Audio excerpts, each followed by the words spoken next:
அனைவருக்கும் வணக்கம். இது வந்து பனை மரம். அதாவது இந்த பனை மரத்த வந்து Facebookல பார்த்தேன். மேல வந்து பனை மரத்தினுடைய ஆ இமேஜ வச்சுட்டு கீழ பார்த்தீங்கன்னா, ஒரு வேர் வச்சிருந்தாங்க. அது ஆலமரத்தினுடைய வேர எடுத்து அட்டாச் பண்ணியிருந்தாங்க. இந்த சமூக வலைதளத்தில பார்த்துட்டு, இந்த பனை மரம் எப்பவுமே வந்து பார்த்தீங்கன்னா, வேர் கீழ இது மாரி தான் இருக்கும். அதாவது வந்து சல்லி வேர் வகையை சார்ந்தது. ஆணி வேர் மாதிரி நல்லா ஸ்ட்ரெயிட்டா போகும் வேர். இதுதான்.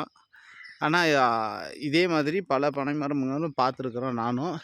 ஆனா, அந்த Facebookல பார்த்தது என்னாலே ஜீரணிக்க முடியல. மேலே பார்த்தா அது ஏதோ பனை மரமா தெரியுது. அப்புறம் கீழ பார்த்தீங்கன்னா, வேர பூரா வேற ஏதோ ஒரு வேர எடுத்து கிராஃபிக்ஸ் பண்ணி வச்சு விட்ருந்தாங்க.